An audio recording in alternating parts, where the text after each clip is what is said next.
नमस्कार, news India देख रहे हैं आप। आपके साथ मैं हूं चारुल शर्मा। बुलेटिन की शुरुआत एक बड़ी खबर के साथ कर रहे हैं। जमीयत सम्मेलन में महमूद मदनी का बड़ा बयान। हिंदुत्व की गलत परिभाषा पेश की जाती है। मदनी का ये बड़ा बयान सामने आया है। आरएसएस और बीजेपी से कोई दुश्मनी नहीं है, ये मुल्क हमारा है, ये भी कहा गया है। दरअसल दिल्ली में देखिए ये सम्मेलन चल रहा है और इस दौरान महमूद मदनी ने एक बड़ा बयान दिया। उन्होंने कहा कि हमारे पूर्वजों ने अंग्रेजों का मुकाबला किया था। देश के विकास में मुसलमानों का अहम योगदान है। तो महमूद मदनी का ये बड़ा बयान आया है।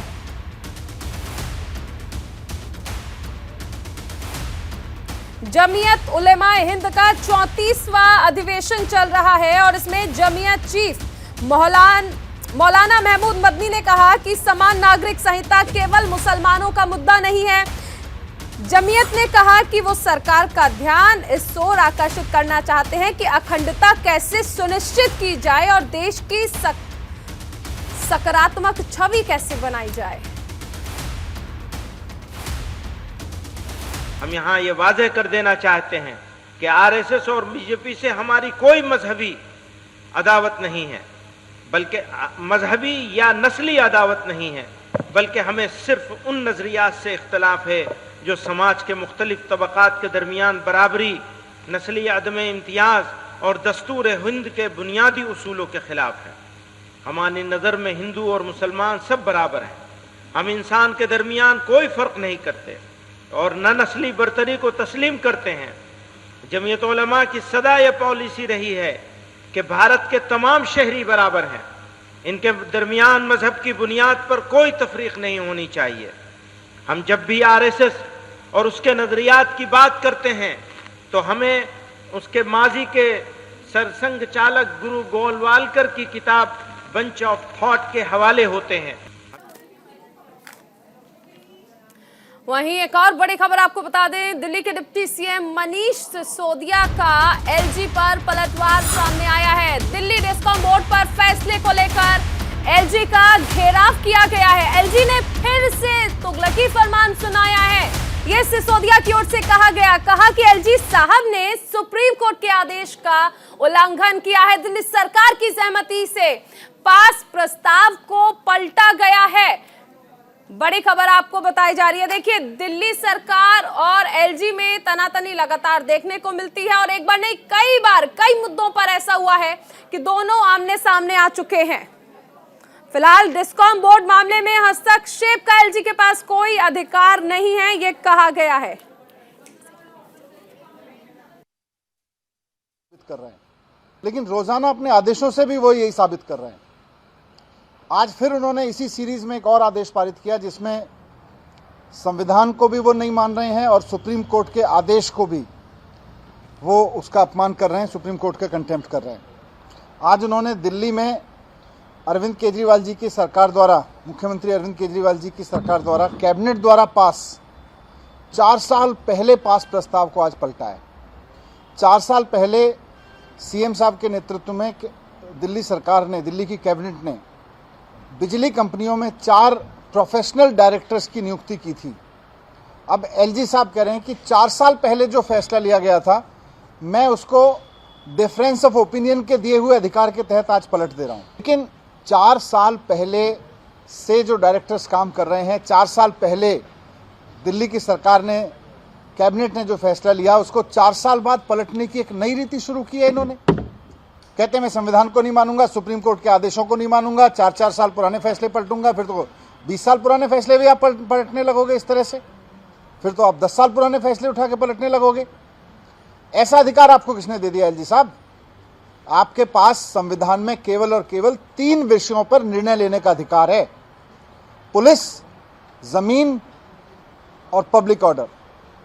पुलिस के अलावा, पब्लिक ऑर्डर के अलावा और जमीन के अलावा एलजी साहब किसी भी मामले पर निर्णय नहीं ले सकते। केवल ओपिनियन दे सकते हैं जब मंत्री कोई निर्णय लेगा। निर्णय लेने का अधिकार मंत्री के पास है, निर्णय लेने का अधिकार सरकार के पास है, मंत्रिमंडल के पास है, मुख्यमंत्री के पास है। मुख्यमंत्री या मंत्री कोई निर्णय लेंगे तो आप उसकी सहमति असहमति दे सकते हैं, लेकिन आप 4 साल बाद उठा के किसी फैसले को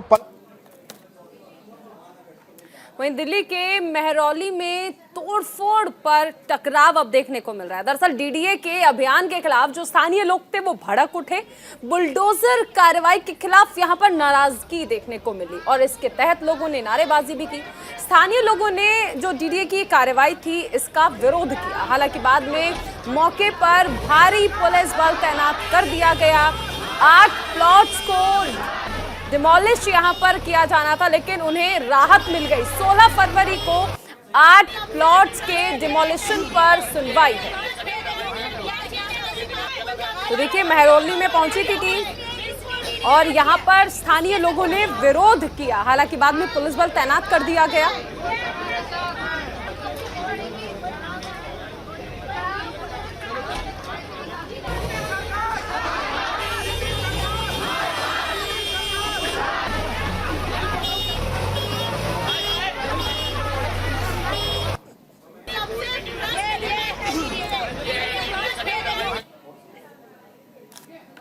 मेहरौली के इलाके में आज फिर से अवैध निर्माण पर डीडीए की कार्रवाई जो है वो चल रही है। इलाके के लोग डीडीए की इस कार्रवाई का विरोध करते हुए सड़कों पर आ गए। ग्राउंड जीरो से देखिए हमारे सहयोगी नमित त्यागी की ये खास रिपोर्ट।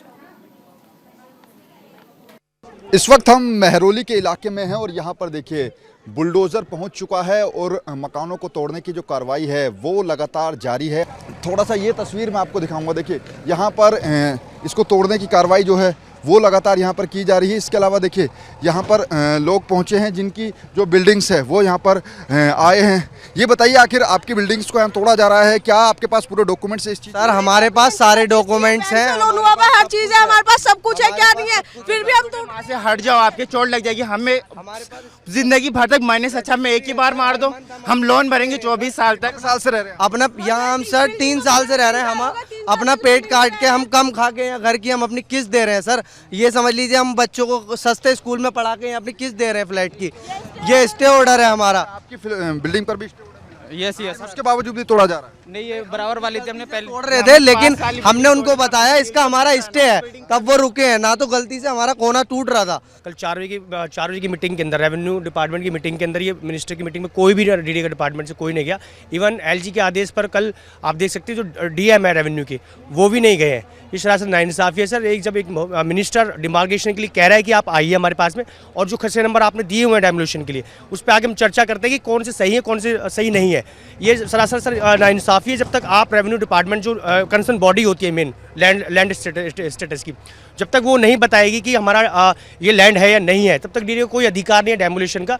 ये जो जितने भी खसरे नंबर दिए गए हैं वो सरासर सर नाइंसाफी है। वो खसरे नंबर नहीं है सर। उसके अंदर एक बार आया रेवेन्यू डिपार्टमेंट के पास में, साथ में बैठ के वो क्लियर करे कि लैंड स्टेटस किसका क्या है। और दूसरी बात मैं कहना चाहूँ, जब इनके सर एक ही खसरे पर जब एक बिल्डिंग के सर स्टे आ सकता है हाई कोर्ट से, तो आपको नहीं लगता कि एक ही खसरे पर जब एक फ्लैट का एक बिल्डिंग का स्टेटस को हो गया है तो आपको कोई अधिकार नहीं कि दूसरी बिल्डिंग के साथ वाली बिल्डिंग को आप करें, क्योंकि बिल्डिंग ये बड़ा सवाल है कि इस बिल्डिंग पर स्टे ऑर्डर है और इसकी बगल वाली बिल्डिंग पर जो है उसको तोड़ा जा रहा है और उसी खसरे का ये पार्ट है। वो देखिए बुलडोजर की कार्रवाई लगातार जारी है। लोगों का कहना है कि उनके पास सारे डॉक्यूमेंट्स हैं और उसके बावजूद भी डीडीए इन बिल्डिंग्स को इलीगल बता रहा है, क्योंकि ये लोग काफ़ी सालों से यहाँ पर रह रहे थे। सवाल ये कि आखिर जब ये अवैध निर्माण हो रहा था तब आखिर कार्रवाई क्यों नहीं की गई। कैमरा पर्सन उपेंद्र के साथ नमित त्यागी, न्यूज़ इंडिया, दिल्ली। और एक बड़ी खबर हैदराबाद से आ रही है, जहां पर गृह मंत्री अमित शाह ने बड़ा बयान दिया है। उन्होंने कहा है कि आतंकवाद के खिलाफ जीरो टॉलरेंस नीति जारी रहेगी, सीमावर्ती विवादों का निपटारा किया जाएगा और गैर कानूनी गतिविधियों पर सरकार आगे भी सख्त रहने वाली है। आतंकी फंडिंग पर भी कार्रवाई की गई है, ये कहा गया है गृह मंत्री अमित शाह की ओर से।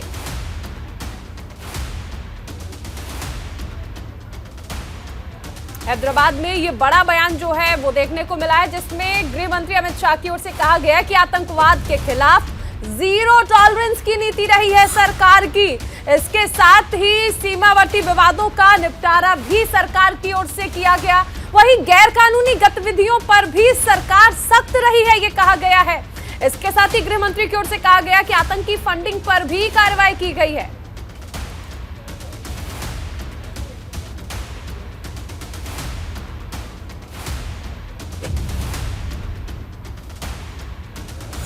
तो हैदराबाद में गृह मंत्री अमित शाह की ओर से ये कहा गया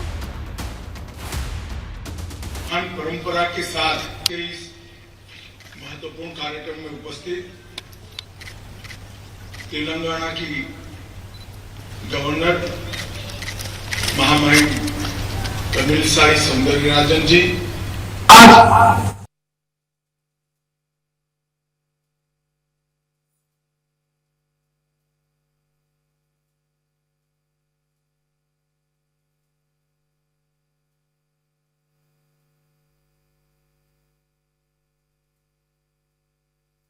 हम 8 साल के बाद देखते हैं तो तीनों थिएटर में काफी हद तक हमने कंट्रोल पाने में सफलता प्राप्त की।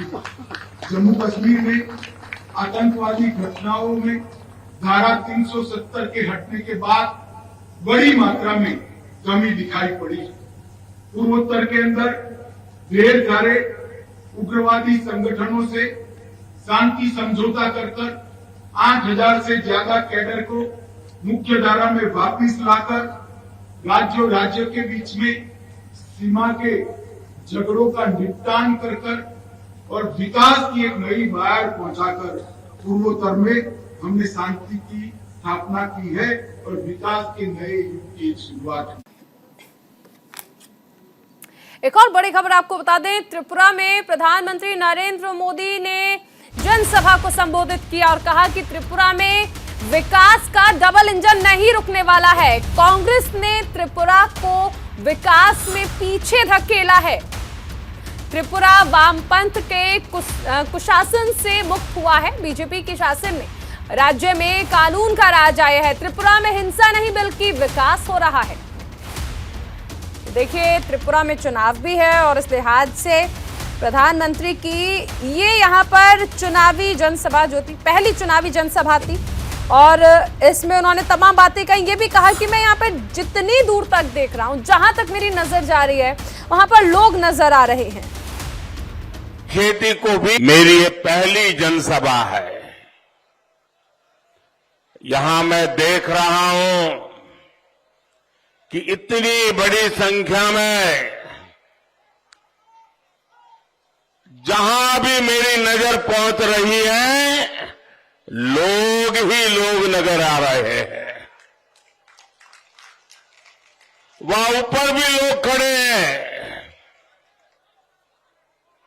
आप इतनी बड़ी तादाद में हमें आशीर्वाद देने के लिए आए हैं। हम सबको आशीर्वाद देने के लिए आए हैं। मैं आपका हृदय से बहुत बहुत आभार व्यक्त करता हूं। भाजपा सरकार ने कोशिश की है कि त्रिपुरा और राष्ट्र के विकास में जनजातीय समाज के योगदान को पूरा देश देखे, पूरा देश जाने। भाइयों और बहनों, दशकों तक कांग्रेस और वामपंथियों के शासन ने त्रिपुरा को विकास के हर पैमाने पर पीछे धकेल दिया था। इस बीच एक बड़ी खबर आपको बता दें, फ्लाइट में तरन की महिला यात्री की मौत हो गई है। तबीयत बिगड़ने से कहा जा रहा है कि महिला की मौत हुई है। पटना से अमृतसर जा रही थी महिला। अचानक ही महिला को सांस लेने में तकलीफ होने लगी। टेक ऑफ के बाद महिला की तबीयत ज्यादा बिगड़ी थी। प्लेन की इमरजेंसी लैंडिंग भी करानी पड़ी है। बड़ी खबर, तरन की महिला यात्री की फ्लाइट में मौत हो गई है। दरअसल पटना से अमृतसर जा रही थी ये फ्लाइट और इस दौरान फ्लाइट की इमरजेंसी लैंडिंग भी करानी पड़ी।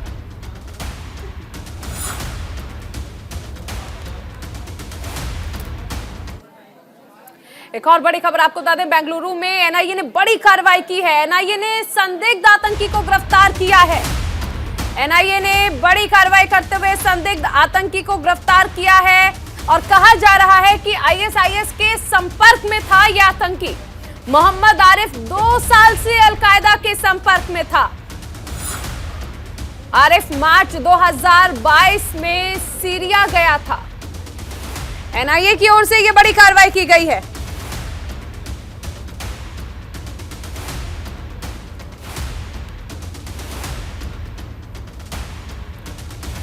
एनआईए ने संदिग्ध आतंकी को गिरफ्तार किया है। कहा जा रहा है कि आईएसआईएस के संपर्क में था संदिग्ध आतंकी जिसका नाम मोहम्मद आरिफ है।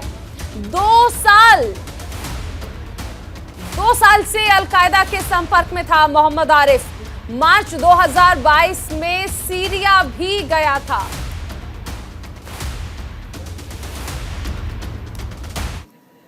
और इस वक्त नागपुर से एक बड़ी खबर आ रही है। नागपुर टेस्ट मैच में भारत की बड़ी जीत हुई है।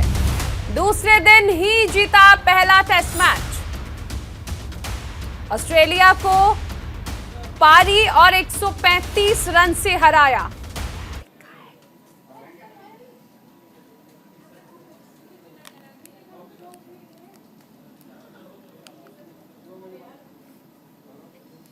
बड़ी खबर, नागपुर टेस्ट मैच में भारत की बड़ी जीत हुई है। तीसरे दिन जीत मिली है भारत को। 135 रन से ऑस्ट्रेलिया को हराया है। कंगारुओं को 88 रन पर ही ढेर कर दिया गया। 4 मैच की सीरीज में भारत को 1-0 की बढ़त हासिल हुई है। रविचंद्रन अश्विन ने खोला पंजा। अश्विन ने दूसरी पारी में 5 विकेट चटकाए।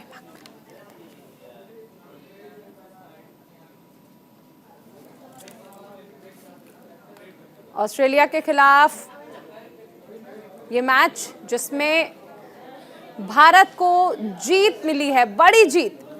टीम इंडिया ने ऑस्ट्रेलिया को एक पारी और 135 रन से हरा दिया है। सबसे अनुभवी स्पिनर रविचंद्रन अश्विन की घातक गेंदबाजी के दम पर भारतीय टीम ने ऑस्ट्रेलियाई टीम को दोपहर तक ही 88 रन पर ऑल आउट कर दिया। दूसरे ही दिन एक तरफा अंदाज में जीत हासिल कर ली है। अश्विन के अलावा जडेजा, कप्तान रोहित। बड़ी खबर आपको बता दें, नागपुर टेस्ट मैच में भारत की बड़ी जीत हुई है। तीसरे दिन ही जीता है पहला टेस्ट मैच। ऑस्ट्रेलिया को पारी और 132 रन से हराया है। कंगारुओं को 91 रन पर ढेर कर दिया है। 4 मैच की सीरीज में भारत को 1-0 की बढ़त मिली है। नागपुर टेस्ट मैच में भारत की ये बड़ी जीत जिसमें ऑस्ट्रेलिया को मात दी है भारत ने। ऑस्ट्रेलिया को पारी और 132 रन से हराया है। कंगारुओं को 91 रन पर ढेर किया गया।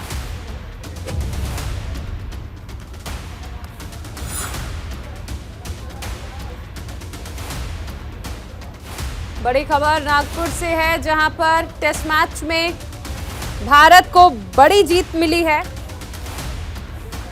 तीसरे ही दिन भारत ने ये मैच जीत लिया है। 91 रन पर कंगारुओं को ढेर किया गया है।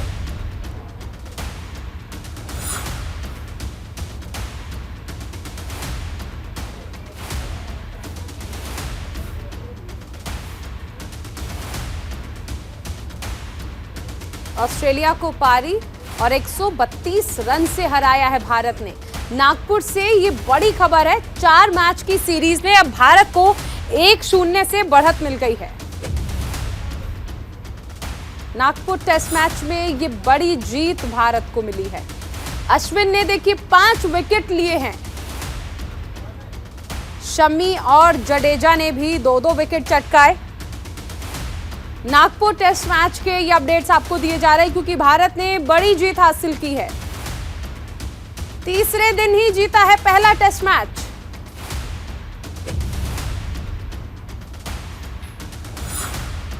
एक 132 रन से मात दी है कंगारुओं को।